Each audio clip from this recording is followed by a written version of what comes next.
What's going on, everybody? Welcome into Fantasy Alarm live stream. It's time again to jump into the Fantasy League of Legends. What's going on? Bender with me, of course, Craig Mish. Craig, this is your baby. Why don't you tell everybody what we're looking at today? Well, first of all, thanks to everybody for tuning in. Just making sure my mic is on here. Thanks to everybody who is tuning in. I can't hear you, Craig. You have to speak a little louder into the microphone, please. Why are you messing around? Gotta mess around with me during the draft? I do. I gotta do the mess around. Randy Johnson was the first pick. Wow. This is the FantasyLeagueLegends.com draft. We put this together over the last month. It's 4 different drafts of 4 different baseball eras: 1980 through 1989, 1990 through 1999, 2000 through 2009, and 2010 through 2019.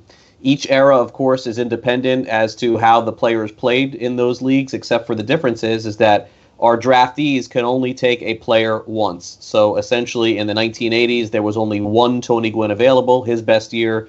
In the 1990s, there was only one Mark McGwire. It was his best year. In the 2000s, there's only one Barry Bonds. It was his best year. And in the 2010s, there'll only be one Mike Trout. Essentially what these teams are doing is they're putting together 25-man rosters in a fantasy-style draft on RT Sports. After it's all over, we populate the results, send them over to Out of the Park Sports, and our 14 participants in each league are going to be playing against each other for 162 games. All 4 league champions will play against each other, and inevitably we will end up crowning a league champion by Out of the Park Sports when this is all said and done. So certainly Out of the Park has really helped us out a lot. Tim and all the great people and Chris at RT Sports have helped us through the draft. And, of course, here at Fantasy Alarm, we're bringing the live drafts to you. So we go pick by pick. Just like if you did a regular fantasy baseball or fantasy football draft, we populated 1,000 different players in ADP. And based on the algorithm, we have them ranked 1 through 1,000. So some people are drafting straight off the ADP. Other people are just basically taking who they thought was the best from that era. And we're already off and running, and we're through about 9 or 10 picks, Howard. So you want to dive in? Did I miss anything? I don't think you missed a thing. Okay. I think you guys can check Fantasy Alarm's YouTube channel. You can check out all the past ones that we did. We've already done the 80s and the 90s. The 80s, both Craig and I were actually in that draft as well. Narrated the 90s, narrating here for the 2000s. And yeah, listen, I think we can probably just jump right off the bat with a first round possible controversy pick. Yeah. But for the same token, I had the first overall pick in the 80s draft, and I was like, do I get Jose Canseco or do I take Doc Gooden? I mean, both those numbers were insane. Randy Johnson, a 24-game winner, over 350 strikeouts that year. Is that more valuable than Barry Bonds busting everybody's head with a 2001 season that will live in, infamy for some? I would say so. Yeah. I mean, what's interesting about this era is that the pitcher strikeouts have gone way up. So the expectation is that you'll have a couple of pitchers with 200 or more strikeouts. We didn't see that at all in the 80s. There were only 2 of those players. It was just Mike Scott and Dwight Gooden. We got to the 90s, and then Curt Schilling and Pedro Martinez and Randy Johnson showed up, and now we got some 200, 300 strikeout guys. And then in this era, we have a lot of them. And so that's very prevalent. The stolen bases have gone way down. There's only one player in this entire draft that stole 60 bases, and that was Jose Reyes from all of 2000 all the way through 2009. And so the leadoff hitter sort of went away in baseball during that era. The beginning part of the era was still very much the steroid era, the first 4 or 5 years of that. And then we started, Howard, to start to see some of the suspensions pop in. They went from a 10-game suspension to a 20 to a 40 to an 80.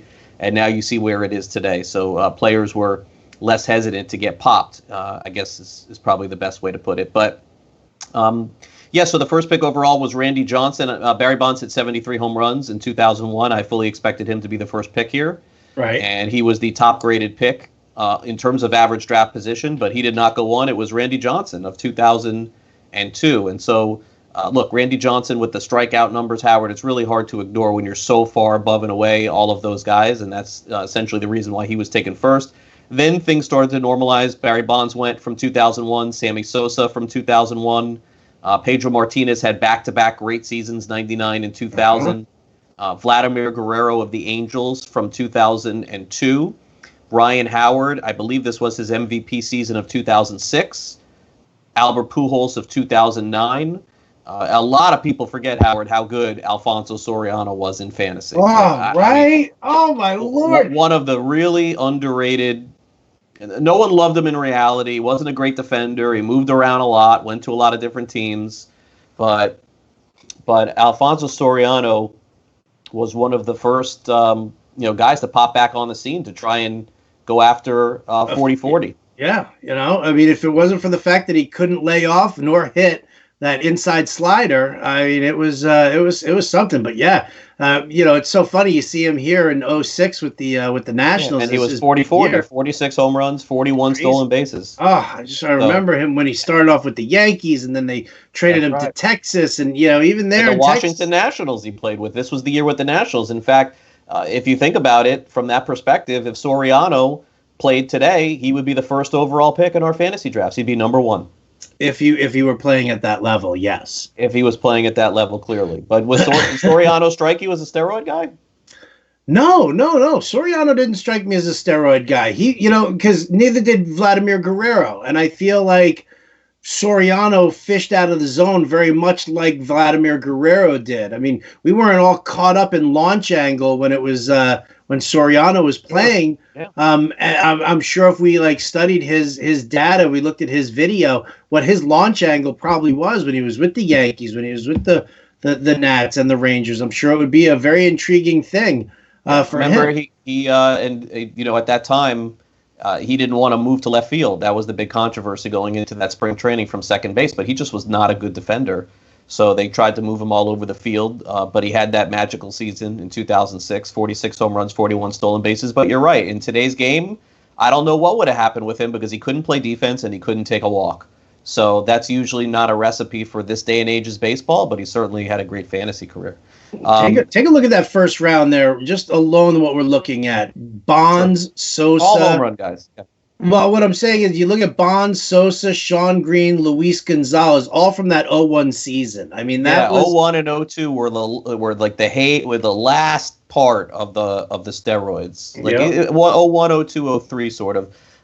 Before we get to Gonzalez, as you mentioned, A-Rod of the year 2000, the 9th pick. The 10th pick was Sean Green. The 11th pick was Luis Gonzalez. We talked about this on the live stream last week. Like Brady Anderson in the 90s, Luis Gonzalez, who is graded out in ADP as the fourth best season in the history of baseball from 1990 to 1999. That says something. Why? Because I don't know how he did it, but he had 57 home runs. Luis Gonzalez had 57 home runs. Yeah. Yes. It was crazy. Yeah. I mean, out of nowhere, and he never came close ever again. He was a great player, don't get me wrong. His game-winning hit against the Yankees in the World Series, but he never did that. Eric Gagne went 12th overall. Gagne, certainly the best closer of that era. Like when we would talk about closers being elite, like they talk about them now, I don't put anybody in that category. Gagne was in that category. His ERA was like 1 every year. It's like 150 strikeouts in 80 innings, and he never blew a save. He saved like 70 games in a row. Yeah. So clearly the best reliever there. Adrian Beltre and Ichiro close out the first round, Howard. And rightfully so. I mean, listen, Adrian Beltre that year, 2004, the big contract year for him. That was one of the things that really just, I mean, that turned a lot of people off. Like we were already talking about the steroids problem and how it was running rampant. But when Beltre ended up getting that big Mama Luke contract from the Red Sox after this 04 season, where he, I mean, it was ridiculous. This was a guy I've always been, and I'll say this, I've always been a sucker for power hitting rookie third baseman. And I mean, you can go back to Adrian Beltre, Eric Chavez, Hank Blaylock, Garrett Atkins, like all of these guys, I used to just run to them, and everybody in my auction leagues knew about it, and they would bid me up on these guys, and rightfully so, because I mean, it was for whatever reason, it was like that. And when Adrian Beltre did that after sucking on all my teams in the years before, he wasn't really that good. It's true. He wasn't good, and he was injury prone, and it was an absolute disaster.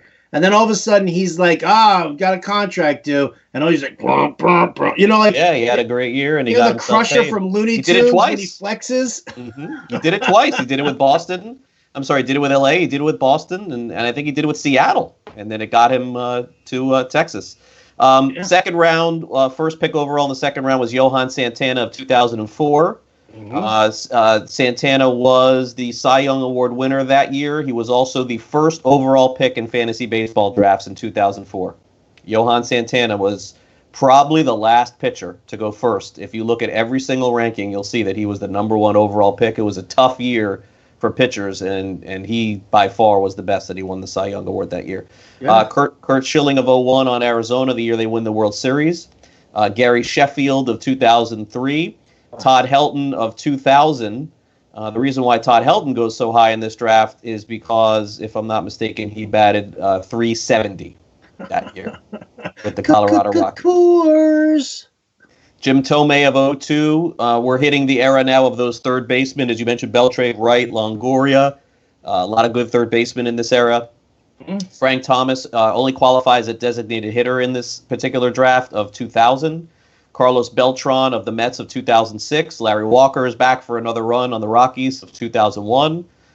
Troy Gloss, that's a name that a lot of people don't remember, Howard, how good Troy Gloss was at third base for many years with the Angels, and then had some knee injuries, and his career just like ended. Because the dude was 9 feet tall. I actually have in my office over here, I've got a picture from the Major League Baseball All-Star Game, the year that Posada sent his kid out for him to go do it. And you look, and there's like Matsui and A-Rod's there, but then they show it's like Troy Glaus, who's like bent all the way over trying to do the double low high fives for this for Posada's kid. Glaus was outstanding. I mean, he was like 6'7", great power. He had one of the best third base fantasy seasons in the history of the game. I mean, it's true. In 2000, 47 home runs, 102 runs driven in, 40% on base percentage, 404, walked 112 times, stole 14 bases. I mean, it's staggering, and then his career just was shoveled by injuries toward the end, unfortunately. But that year was phenomenal. Mark Teixeira of 2005, when he was on the Rangers, Howard, he was just an absolute stud. Tim Lincecum, people forget about Tim Lincecum and all the strikeouts that he piled up in 2008, which was one of his Cy Young Award seasons. He struck out 265 batters with a 2.62 earned run average, 1.17 whip. So he's a second-round pick as well. Zach Greinke makes his first appearance from 2009. Greinke 242 Ks, 1.07 whip, and a 2.16 earned run average. Was that his first? That was his. Well, he was with the Royals at that time. He was with the Royals for a time. I think that the 09 season, did he not get traded in 2010 to Milwaukee? Wasn't he part of that big deal that sent him over there? Let's see. Zach Greinke in 2009 was traded in 2011, so 1 year 2011, okay. 2009, Zach Greinke led the majors in earned run average in 2.16. It led the majors in FIP, led the majors in WHIP, and led the majors in ERA+. Then had a bad season the following year for Kansas City. They shipped him to Milwaukee, and then ever since then, he's been great. I would guess, Howard, that when it's all said and done, Zach Greinke is going to be in the Hall of Fame. I wouldn't be surprised about that one bit. I think he's been incredibly consistent over the years. Incredibly consistent. All right. So after him, the home run hitter from 2000 to 2009. At the beginning of the era, we didn't see him, but from 2006 all the way through 2011, 12, and 13, the number one home run hitter in all of Major League Baseball was actually Prince Fielder. People forget about how good Prince Fielder was. So he goes on the back end of the second round in 09. He had 46 home runs and drove in 141 runs, which led the major leagues. Prince Fielder also played 162 games, 4 different times. There was this notion that Prince Fielder was always injury prone. He was never hurt. It was just one injury, that back injury that he suffered, that caused the end of his career. Ironically, 319 home runs, the same exact amount that his dad hit.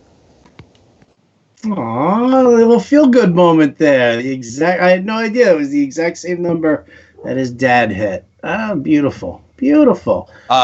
So let's talk about the second round here. I mean, I'm obviously think anybody's a big surprise as far as stamina instead of one-hit wonders. I think everybody's locked in pretty well there. I think Sheffield had some good strong years. Then he went to the Yankees, and it all kind of he still had that fierce swing, but it never. I think what's happened so far in this draft, and it's the way to go, is that all the top hitters, essentially in terms of home runs and RBIs, are all coming off the board. But there are a couple of weaker positions in that era, and very specifically, we went in this era, Howard, back from to the 1990s. We had a lot of really good shortstops, a lot of good second basemen. Now it's not as easy to find those players. So there still are a really solid handful at the top at both of those positions at second base and shortstop, but they're not as plentiful as we saw in the 1990s. No, right now, first base, outfield, those are the two positions that are getting the most love. Only one second baseman, if I'm not mistaken, through 2 rounds has gone off the board so far, which is rare. I mean, you normally would see at this point somebody go. But the top-rated second baseman, at least according to the algorithm thus far, that's left on the board is Jeff Kent, if I'm not mistaken, with the Giants when he won the MVP in 2000. 33 home runs, 125 runs driven in. Now, here we go again when we start taking a look at, because obviously when we start looking at the ADP and you start looking at some of the players who are still available throughout this, that you look at and you wonder, well, obviously if it's a first baseman, you can sit and say, well, I'm only going to be starting one first baseman. Yes, I can probably DH somebody as well, and I'll probably try and do that. But I'm seeing a number of names who are still sitting on the board right now who I think are, obviously stronger options. But I guess, again, it comes down to depth. For me, I mean, it's very funny. When I look at a guy like, Abreu, who ranks overall in the ADP here at 28, had a 30-40 season, hit over 300. Why isn't he getting the love? Why are we looking at a guy like Richard Hidalgo just went? Hidalgo was a beast, man. For 1 year. No, with Texas he was awesome too. Wasn't he great come with on. Texas? Really? Yeah. I'm gonna you know what? I'm gonna go and I'm gonna look up his numbers right now, because I want to know if Craig's definition of awesome and my definition of awesome will jibe with each other here. Because no, you were right. I'm wrong on this one. No, I'm thinking of somebody else. Who am I thinking of on Texas? Oh. You're thinking about J.D. Martinez, who was terrible in Houston. No. There was another player on Texas that was really good. I'll have to think. Maybe it is Hidalgo that I'm thinking of. But regardless of that, you're right. He only had one good year. 44 home runs, 122 runs driven in, 314 batting average. No other season came close. Oh, talk about the 2001 sucker pick in fantasy. Like, people were all in on Hidalgo also. Like, second round pick. Distinctly remember it. I distinctly remember people putting crazy money on him in a blind bid auction that I did with Dan Crinion from the 80s draft. He and I were a part of that together. People were I'll go back and I'll find who I'm thinking of on Texas. Here's the interesting note from this draft also, is that what's happening in this draft, and as it should, is that a lot of the pitchers that have gone off the board are the names that because they've won Cy Youngs, like Randy Johnson, Curt Schilling, Pedro Martinez. But remember, there are a lot of other pitchers that are in this draft that they don't have the names, but they had that one great season. Now, we did not see a lot of that in the 80s and 90s. But as we got to 2000, here's what we saw. What we see now in baseball. Everybody trying to throw 100 miles an hour, pitch in 2 years, and then they're done. And essentially, you could go down the list of all of the pitchers that are still available here that had great seasons. In the 80s and 90s, it was all the guys who pitched throughout the decade. We were just finding the best season from that decade. Kerry Wood from 03. Ben Sheets from 04. Ben Sheets, did that guy have a long career? Jason Schmidt, who was really good for 4 or 5 years. Jason Schmidt had one elite year. Mark Pryor, 03. Oliver Perez, 04. Scott Kazmir, 07.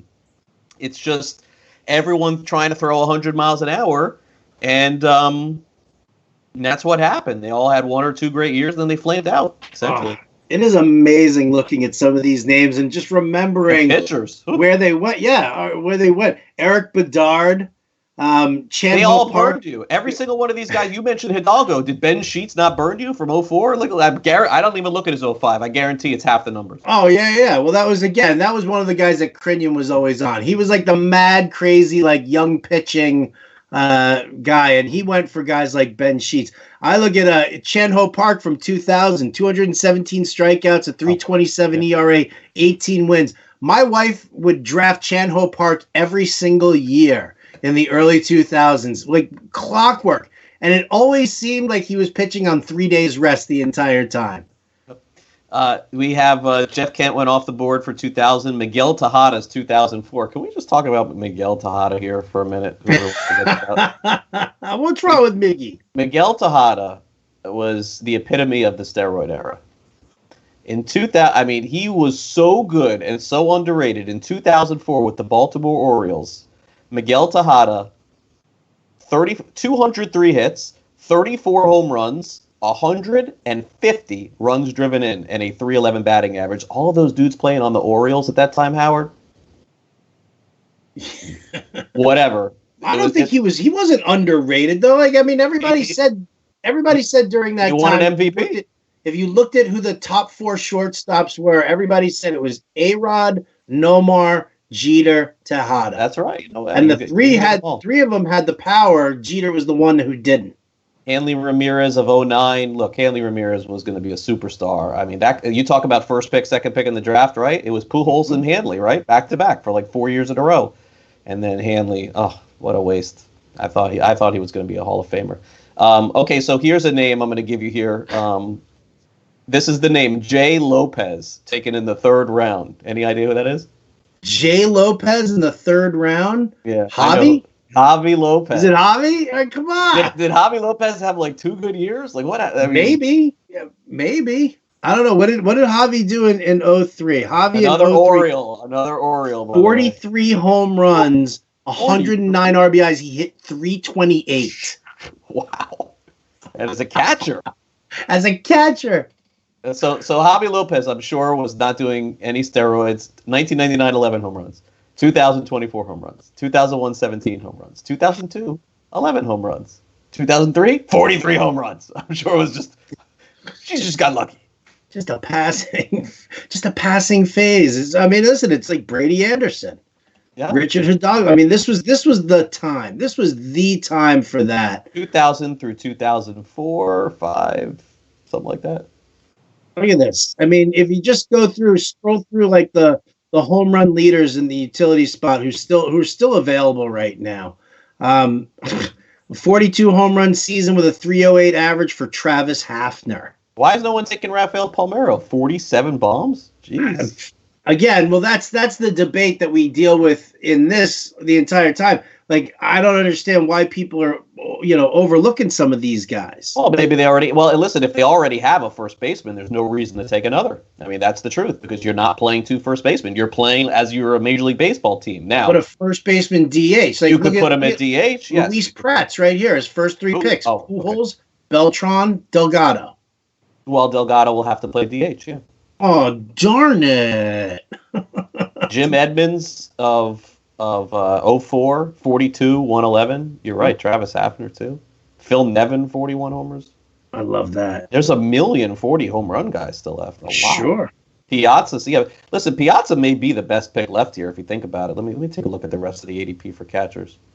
Yeah, I think so. Yeah, I think so. You have to start a catcher, right? Now, but again, defense does factor into this a little bit, and I'm not sure what Piazza's defense was in 2000 as he gets drafted, but I don't know. But look at this: Pat Burrell, Rich Aurelia, Jason Worth.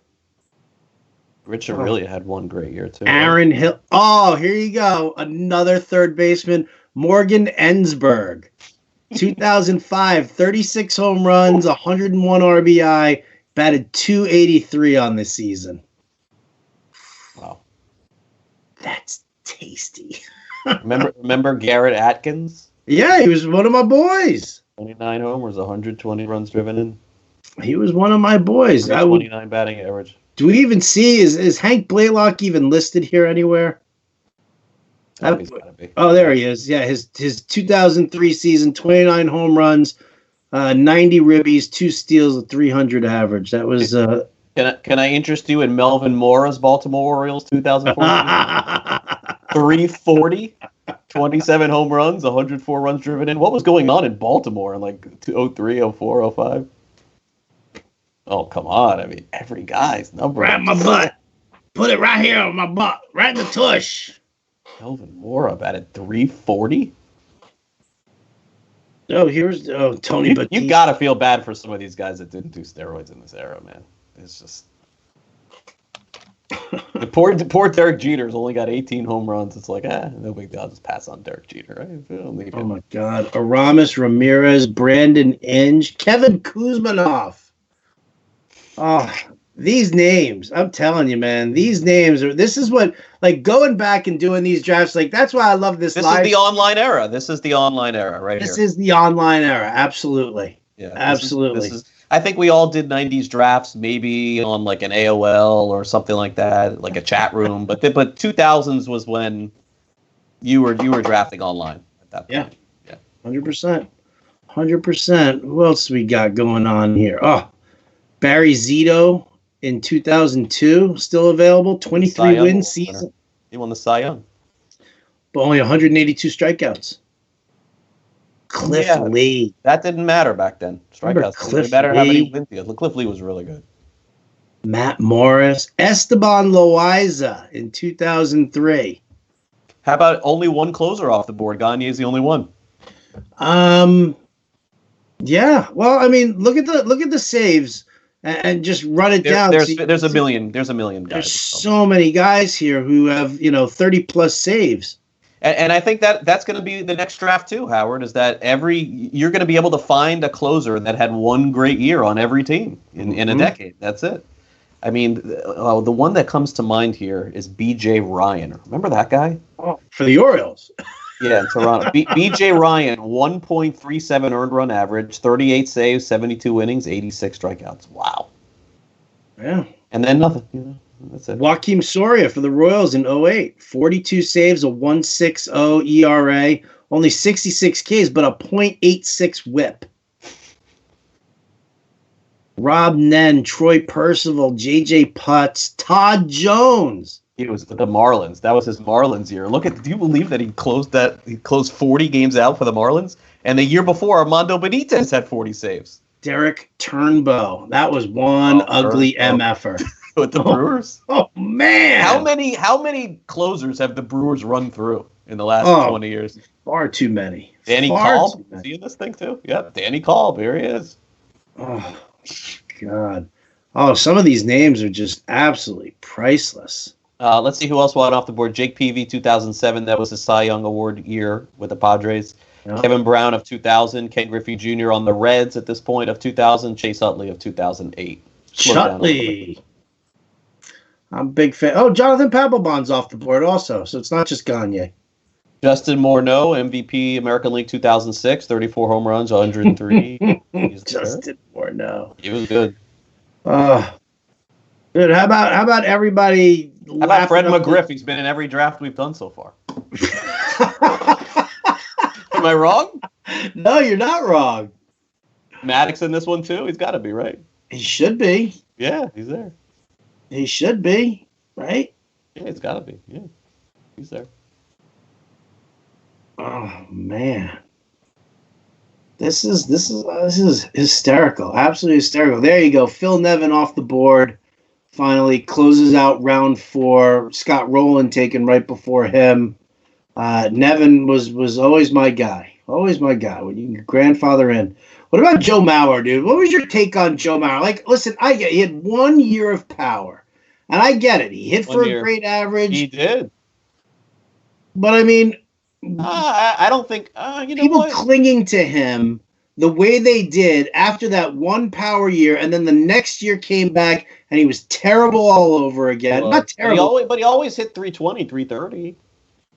He had a great lifetime batting average. But the problem was, was that enough to reach? You know why? You know what happened is that we hold against him the fact that they moved him to first base, and he was just not a viable fantasy first base. No. He wasn't even viable as a catcher afterwards. I mean, come on. Let me pull up who was doing what he was doing at the time he was doing it, man? Man. The problem was that everybody was like, "Oh, the run scored." But when Justin Morneau so 365, 28 home runs in 2009, right? He was the MVP in the American League. Yeah. Howard, he came back. He hit 327. He drove in 75 runs. Right, but he didn't hit for any kind of power, and he was being drafted in like the 3rd and 4th round because he hit all those home runs the year before. So he was wildly. I understand that, but for 1 year though, I don't think he was overdrafted every year. Maybe. What are you talking about? Then the following year after that, he was overdrafted again, and what do you have? He had 3 home runs with a 287 average, and he only played in. Yeah, but he was moving. He was moving to first base at that point, right? No, he wasn't moved to first base until somewhere around like 2015 or 2016. 2013. 2013 is when he moved to first? Yep. All right, so give me a reason why I should have drafted him, why I should have been lapping him up. I'm sure he was probably overdrafted a little bit. He had one outlier season. But again, in a day, where would a catcher like this be drafted now? I mean, I don't think we can even compare the eras, but let's just say hypothetically, there was a catcher in fantasy that hit 327, 9 home runs, 75 runs driven in. Where would that, in a 2-catcher, 12 or 14 team mixed league, where would that guy, how high would that guy be in terms of his tier? I don't know, 8th. Oh, in terms of tier, he would be rated fairly high. But I'm sorry, you can't tell me that in any time after the year 2000, any catcher who's hitting 9 home runs is going to be coveted no matter how much his batting average is. I mean, come on. It's still just batting average. Okay, but can we use him in 2020? Can we use that comparison? So JT Realmuto would be drafted ahead of him, and so would Gary Sanchez, and so would Wilson Contreras, right? Those 3 guys would go ahead of him with those numbers. Maybe Yasmani Grandal. Maybe. Okay, so he's the 5th catcher overall, Howard. That's still pretty good. I'm not saying that it's not pretty good. I'm just saying that from a fantasy standpoint, the dude was wildly overrated after that 28 home run season.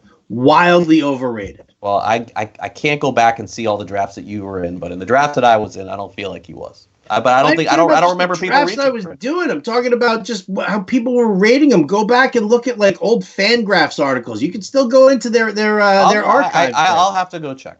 It's amazing. I couldn't believe it. People were protecting him in leagues. It was nuts. Brandon Phillips of 07.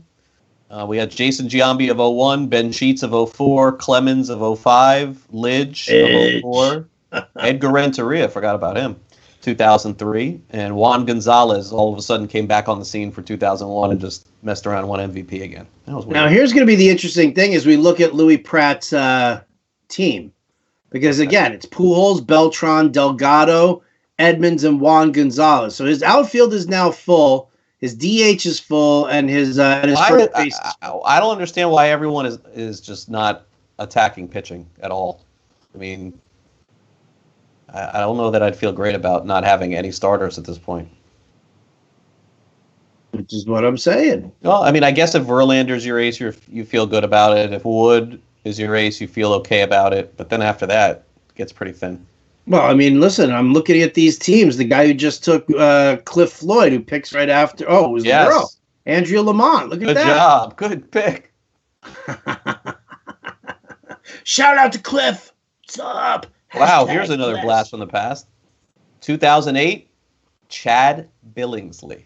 Ooh, yeah. We were all high on that guy, right? He had one good year. Didn't he have like one good year? He did. I think he had one good year. I think that there are a number of players from this era who had one good year. Oh, there's the D train, Dontrell Willis in 05. I think he was runner-up to Chris Carpenter. Where's Chris Carpenter? Where is Chris Carpenter? 2009 Chris Carpenter. Come on. 2.24 earned run average? What are you talking about him? Is that the lowest? Is that the lowest ERA for any starter that's left? Is that the lowest of any starter? Mike Francisco Liriano of the Twins. Francisco, that's fun to say. Yeah, Francisco Liriano of the Twins of '06. Looks like he missed time with an injury, but 2.16 earned run average. I feel like Francisco Liriano may have been like a first or second round pick in fantasy for a while. No, right? Not in any league I've done. Francisco Liriano? No. No. No. Oh, look at that. Edison Volquez in 2008. Dempster. Carlos Zambrano. That was a dude He up was the crazy tree. He was good. Right? Felix Hernandez of '09, Andy Pettit of '05. Off the board. Off the board. Jair Jurgens of '09. There's just still a million players with a lot of home runs and runs driven in. I would be attacking the positions at this point, filling up my team at the other positions. Yeah, I would too. I mean, I think that's, again, that's something that we need to, voice. We really don't know how this is going to work out, but you're not starting two catchers, a first base, second base, third base, shortstop, middle, corner, 5 outfield. You're not starting that group. So now, you have to attack the positions. You got to put a pitching staff together. Sure, listen, I'm looking at it's the teams that don't have a starter at all. Listen, when they get done with this, they're going to have to, you put your lineup together, right, for Out of the Park? You did it already, right? You're done? Yeah. Mm-hmm. Yeah, so, you have to really set your lineup, you have to go 1 through 9. And so when you look at your team after, if you have 4 guys with 30 home runs, one of those guys is going to lead off. I mean, maybe it'll work. I mean, we've never seen it before. It could work. Oh, my Lord. Jason Bartlett. Remember him? Jason Bartlett. Oh, the shortstop from the Rays? I remember 14 that. homers, 30 steals, 320. Oh, listen, if we want to start going down the list. I think we got to take a look at some second baseman and shortstop. We haven't talked about them at all. All right, Aaron Hill, Dan Uggla. Love Dan Uggla.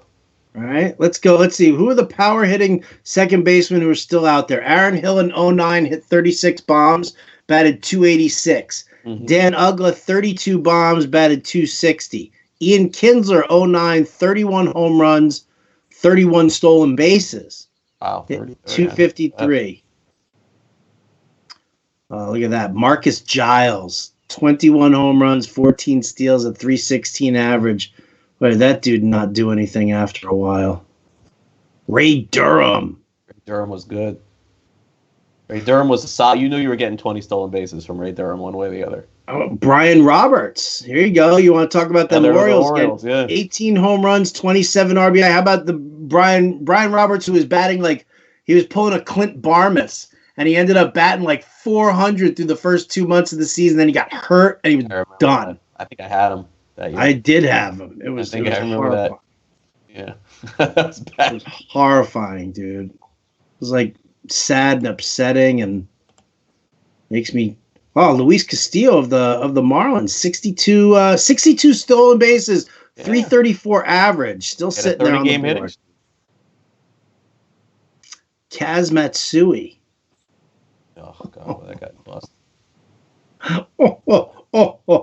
The Mets. Matsui, yeah. So the most home runs left is Adam Dunn, right? 46. Feels like a real fantasy draft. Adam Dunn slipping. Why is he slipping, Howard? What's going on? Adam Dunn. Why does nobody take Adam Dunn, right? Because nobody wants the big donkey strikeouts. Even though this is the year he hit 266.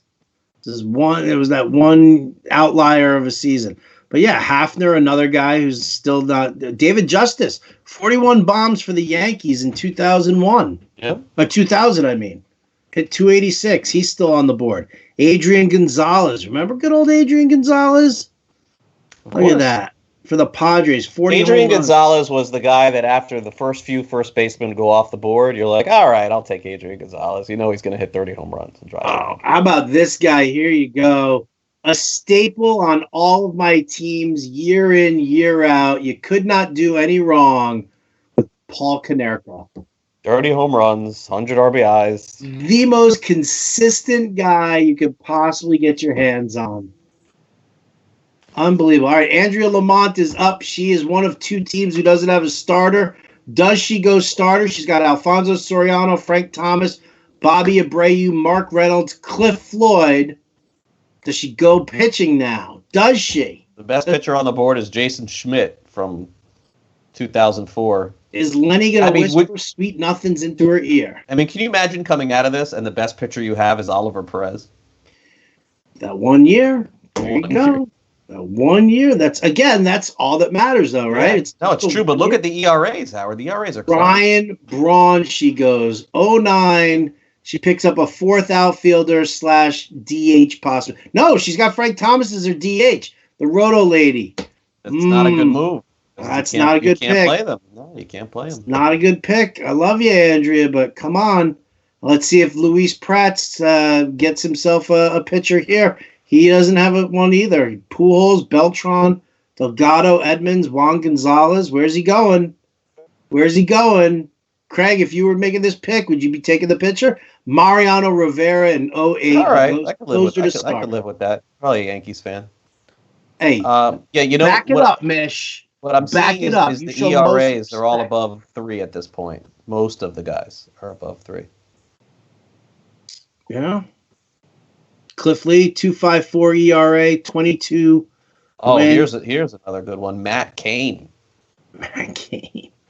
Cain and Lincecum, right? Cain and Lincecum. Were you at that? Was it the 2012 season or 2000? No, maybe it was 2014. The FSGA in San Francisco.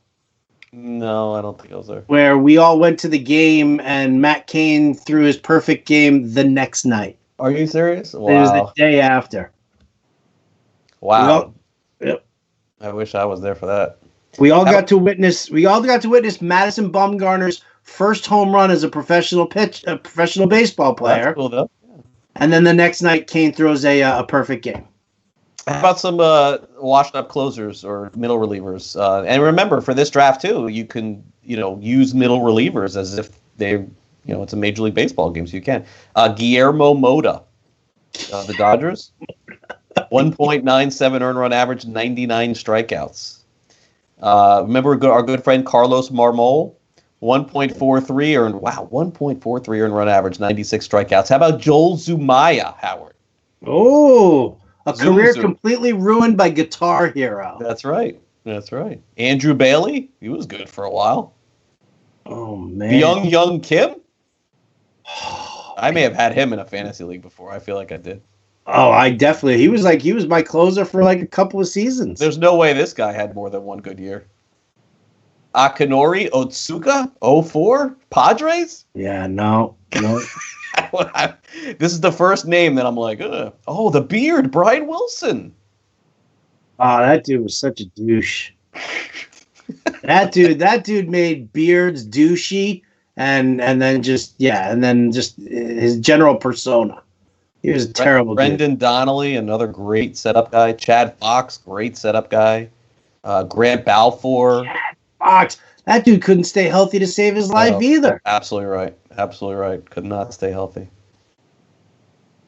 How about Chris Hammond of the 0-2 Braves? 0.95 earned run average? I don't remember that at all. How about Jeffrey Hammonds of the Brewers?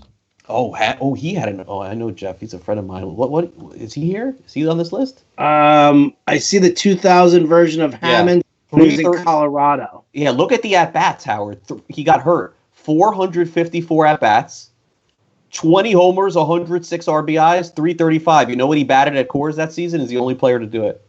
400. He batted 400 for the whole year. Jeffrey Hammonds. Yeah, he's a good guy. A hammer. Jeez.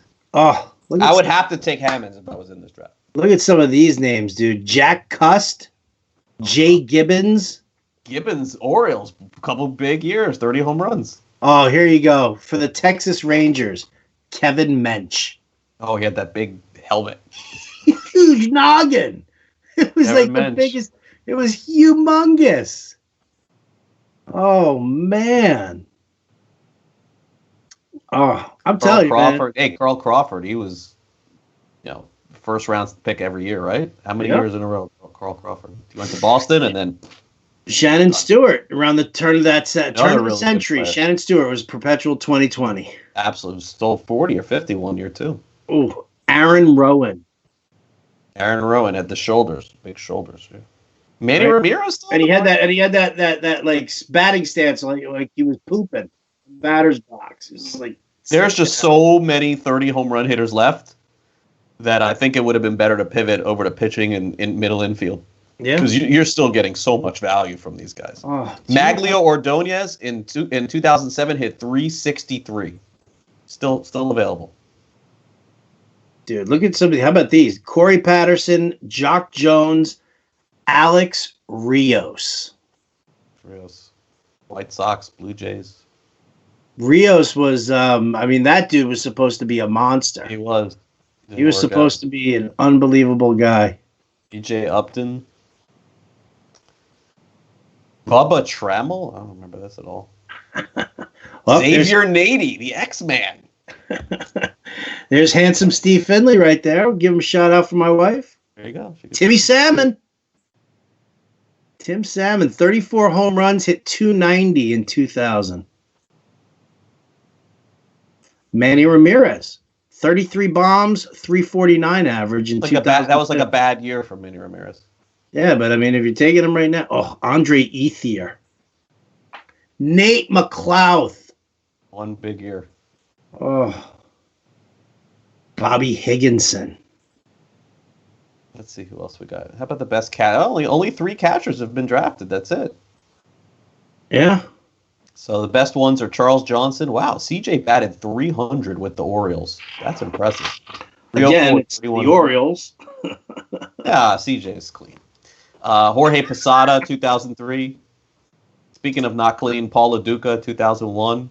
25 home runs, 320. Wait. Was that, speaking of not clean, was that because Jorge used to pee on his hands to keep the blisters from coming? Or was that something, a swipe against LaDuca? Yeah. He did that? I thought that was Alou. They both did it? Sure. I remember that. Common practice. You don't pee on your hands? No, not since yesterday. Well, see, there you go. Michael Barrett, a catcher. Yeah, the catching is kind of thin here, Howard. It really is thin. Look at that. Kelly Shopik. I may take Jason Kendall and lead him off. 22 steals, 320. Why not? That's a nice pick. I may take him and lead him off, especially if I don't take a leadoff hitter to this point. Yeah. Let's see who's. I wonder how that's gonna mesh. Like a lot of stolen bases in this era with, home runs. Well, stolen base leaders who are still on the board: Eric Burns in 2007 swiped 50. Johnny Damon took 46 in 2000. Rafael Furcal 46 with a 284 average in 2005, and then good old Corey Patterson for the Orioles in 06, 45 stolen bases. Matt Kemp 2009, the year he was runner-up to Braun in the MVP. 26 homers, 34 steals, 297. Dude, how about Mike Cameron right above him there? I love Mike Cameron. Cameron's a really good fantasy player. Really good. All right. Do we have Milton Bradley in here at all? Probably. He's got game. Yeah, a couple of years. Hey, here's another one. Jason Bay. Yep, that was when I learned never to draft Canadian players. 32 homers, 21 steals, 306. How about Corey Koski in 01? Yeah, 26 homers, 27 steals with a 276 average. How did that ever happen? Corey Koski. Third baseman? Remember Corey Hart? Yes, Corey Hart, really big guy. Him and Sexton, right? In Milwaukee? Yep. Oh, Grady Sizemore in the early years, 06. Carlos Quentin, 36 homers, 100 runs driven, and still available. Okay, 7th round. We got Longoria of 09, Schmidt of 04, Pedroia of 08, Billy Wagner 03, Zito 02, Rob Nen of 2000. I guess this is Aaron Hill of 09, Maddox of 2000, Castilla of 04, Rich Aurelia 01, Erstad of 2000, and then Maglio Ordonez. So I guess we should note that the Roto lady did take her first pitcher finally. It was Barry Zito. That's a good ace. Luis Pratz, again, see, here's the thing. Now he's got what? Mariano. Why you were so all over Luis Pratz? Because I'm looking at this with Luis Pratz. I'm just looking at how he's constructing his team right now. That's all. I'm trying to do some analysis here, Craig. Okay. I can sit here and just lament over the names. I'm going to throw out some names here. You got to tell me what team they're on. You think you want to play ball here? Sure. Give it a shot? Sure. Jason Lane. Jason Lane, Astros, right? Good job. Well done. Yeah. Remember he turned into a pitcher? I don't remember he turned into a pitcher. I just remember he was a very disappointing outfielder. Very disappointing. Keep going. Okay, here we go.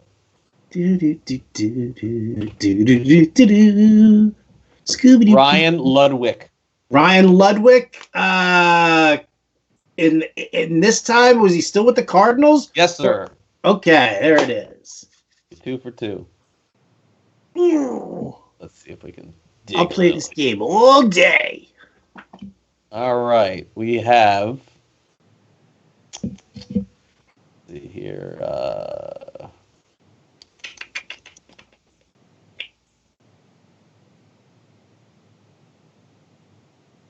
I got to give somebody who's done well here. It's not fair to give you. You give anybody. Go ahead. Yeah. Okay. Jack Wilson. Jack Wilson was the Pirates. Yes. He was a shortstop. You're hot. Come on. Go away from shortstop. Let's move over to second base.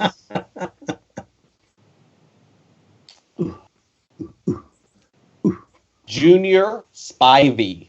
Junior Spivey was with the Diamondbacks, baby. Yes, sir. Come on. Okay. Look at this rotation from Michael Dodson that he's put together. He's gone to the well for pitchers four rounds in a row. Andy Pettit of 05, Chris Carpenter of 09, Maddox in 2000, Mussina in 01. That's a hot rotation. Jeremy Accardo. Rockies? Closer? He may have been on their team, but I got Toronto here. But you could. He yeah. He definitely, It was definitely Toronto that he played for. Bob Wickman. Oh, Wickman was Cleveland. Yes. You can't get anything by you. You're hitting all the outside sliders. Come on, baby. Come on. Okay. So I still got some brain cells going here. Still got some brain matter. Hop. Hop was he was the Rockies easily. Oh, that was easy. Give me.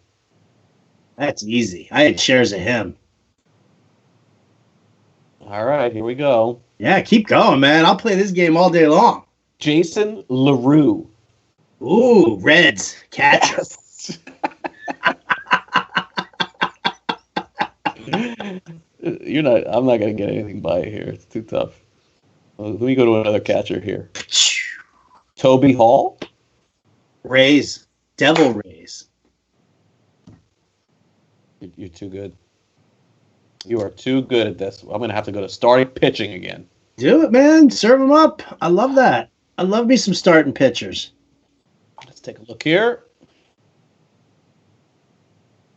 Ooh, you know who's still available, by the way? Matt Morris. Remember that one year he had with St. Louis? St. Louis, yeah.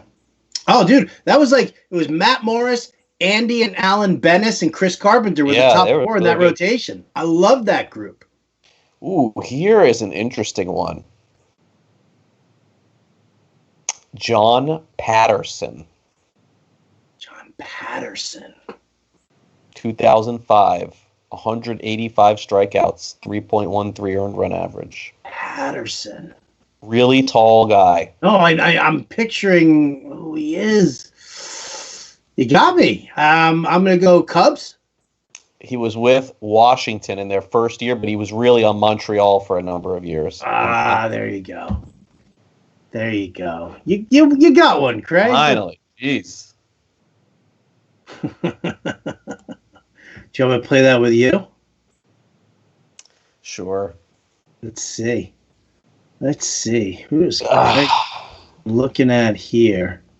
I got to back away from the computer. Rob Makoviak. That's a tough one to start. White Sox? I don't know if he ever went to the White Sox. Pirates? Pirates, yes. Yeah, that was White Sox or Pirates. Yeah. Yes. Casey Kochman. For this, it's got to be the Angels, right? That is correct. I had some rookie cards of him. I could throw those away. What about Julio Lugo? Rays or Boston? I don't know which one he would fit Rays. in. Good.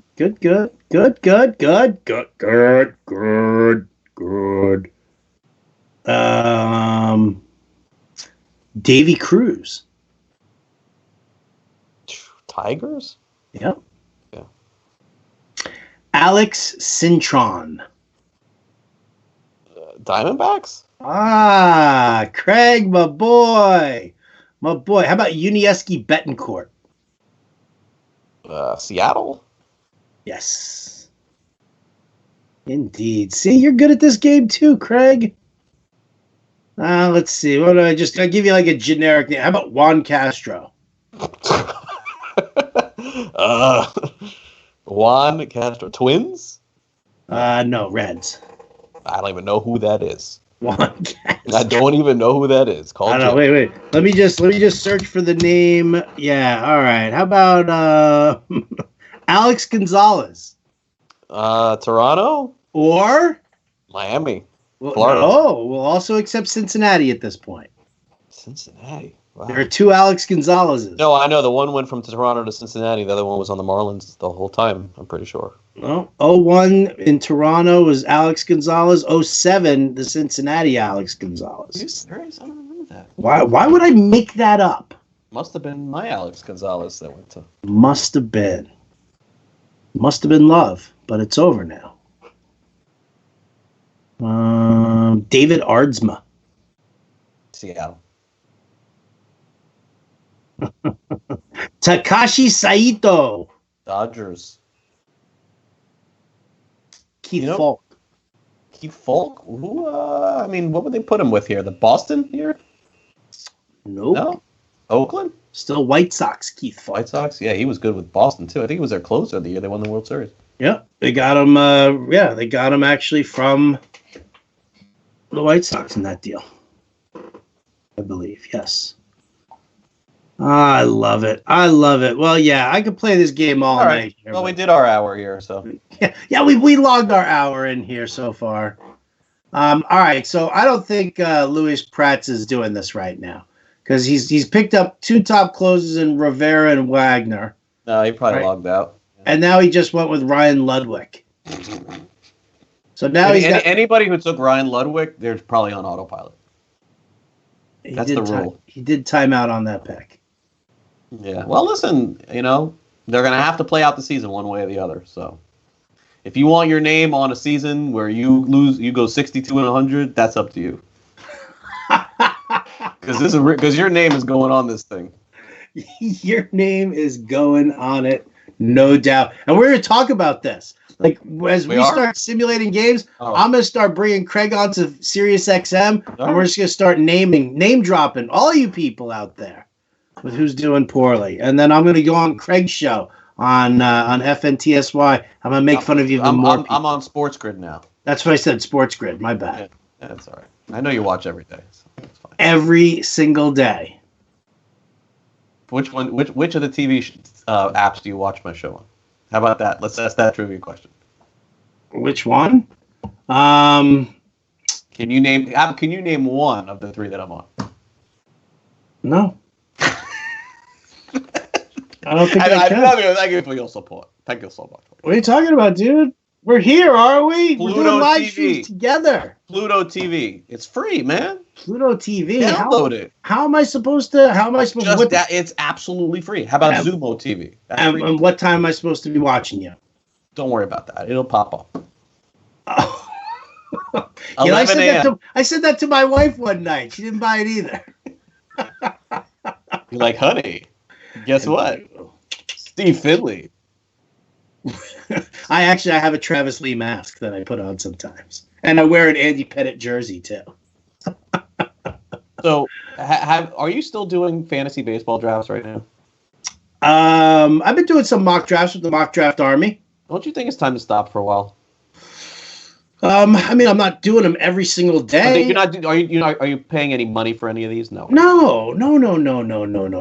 See, listen. Here's the thing. Like, I'm not going to pay any money for any sport right now. I agree 100%. Why are people still paying money for fantasy drafts when we have no idea what's going to happen? I honestly don't know. The only thing that I can legit say is that because we've dropped the price on the lifetime package at Fantasy Alarm. That's one thing. You get whatever happens this year and next year too, and the year after that, and forever. I'm just saying that for this year, and I understand that. Listen, Fantasy Alarm is doing a service and provides a service to people, and there's always going to be sports. There's always going to be fantasy sports. I guess the point that I'm trying to make is that all of the drafts we've done, Howard, I think there's a legitimate chance that they're all meaningless. All of them, every single one that we've done, and I also think it would be in our best interest if the baseball season does happen and plays out in one of these wacky scenarios like Arizona or Florida, that we should redo them all.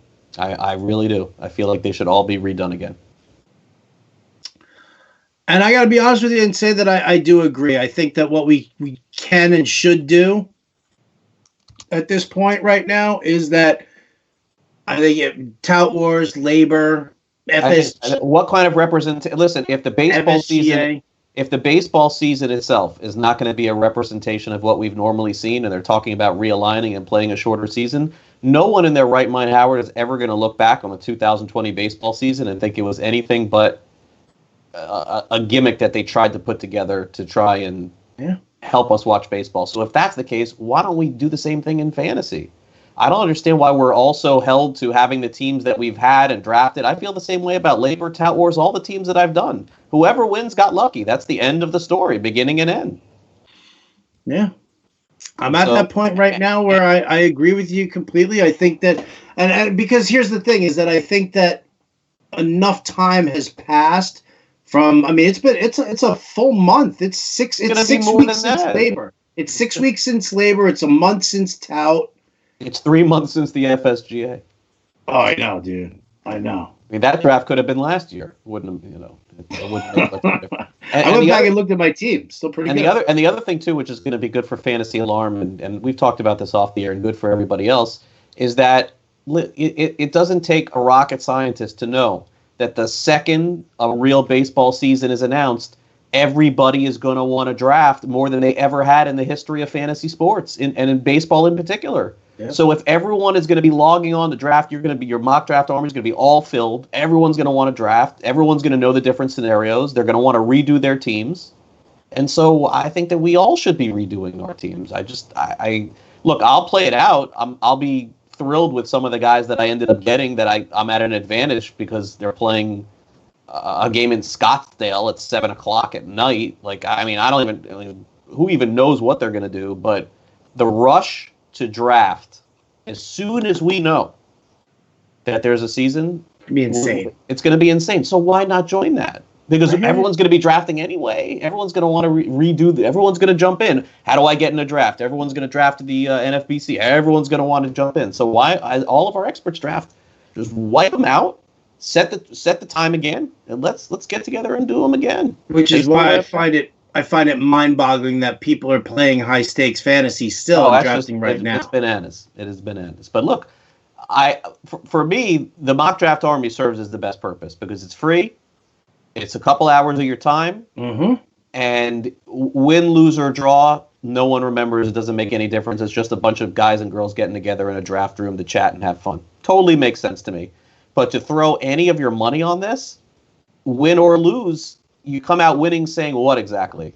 Like, I got lucky, losing saying, it was because of the bad season. It was because of the shortened season. Of course it was. So, look, and it's my livelihood, and I do a show on it every day. But I got to tell you, as soon as they canceled spring training a month ago, not a month ago, almost a month, I took a step back and said, you know what? As soon as I know that this is definitive again, I'll jump back into all my leagues again. It's going to be hard to get us all together in these different places and do it.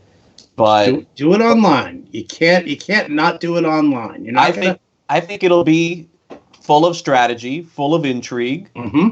We'll start getting news again. There'll be a 3-week spring training. All the reporters will be there again.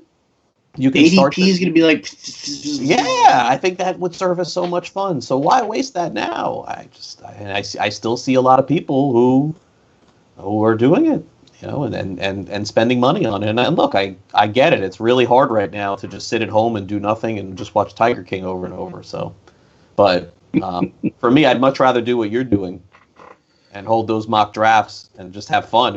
Honestly, for me, it would be everybody just come in there and open up a chat room so we could just BS. That's all it is, really. Yeah, that to me, that's the way to go. And these drafts are filling up immediately. Like I think Andy Spiteri put out the link on Saturday, and I think by the end of Monday afternoon, they were all completely filled for the week. If you guys out there, if you're listening here, you want to get involved, you want to figure it out, you can follow Andy Spiteri on Twitter at GasDoc, GASDOC_spit. You can also just go to rtsports.com/mock-draft-army, and you'll see the schedule page right there. And all you have to do is have an RT Sports account, which is free to sign up for, and you can jump into as many drafts as you want. So may as well do it that way. Highly recommend that. Yeah. I mean, look, I've hosted the same fantasy baseball show for 10 years up until this year, and I'm barely doing any fantasy baseball content on my show every day because I just don't think it moves anybody's needle. I'm trying to go outside the box, and we're all trying to create content here to make it entertaining for people and stay away from the political stuff or keep people informed with the virus and all that. But I mean, of all the years that I've ever hosted shows, we're going back, me in media 25, 30 years, this has by far been the hardest content I've ever. I mean, I consider myself like head producer now of the show I'm doing too. It's like I've never had a harder time. So I've told everybody, I've said that in the Mock Draft Army chat rooms or whatever, we're doing a segment every day.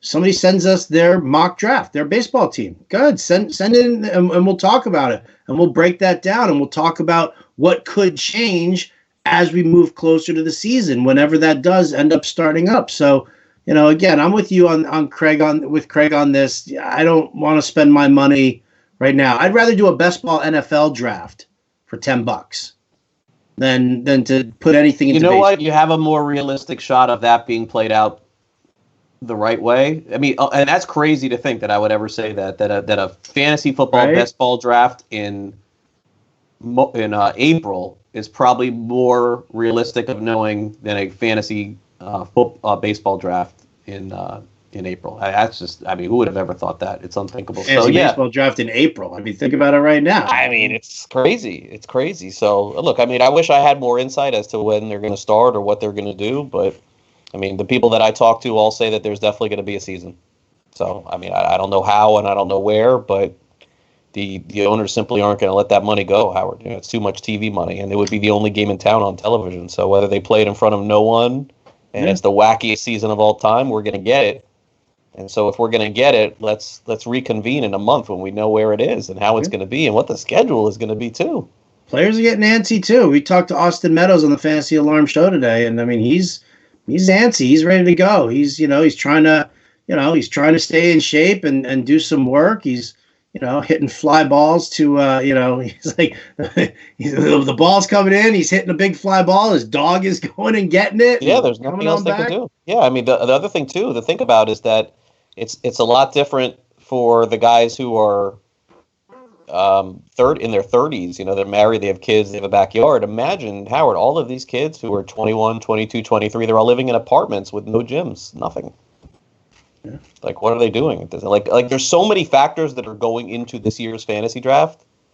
Like, we're gonna let's say hypothetically these guys report in June or July. I can tell you unequivocally, we are going to get several players that have not lifted a finger and are in no shape whatsoever to play. And we're going to find out about it. I mean, and you're going to see that. You're going to see that, like, the rosters, with the expansion of the rosters.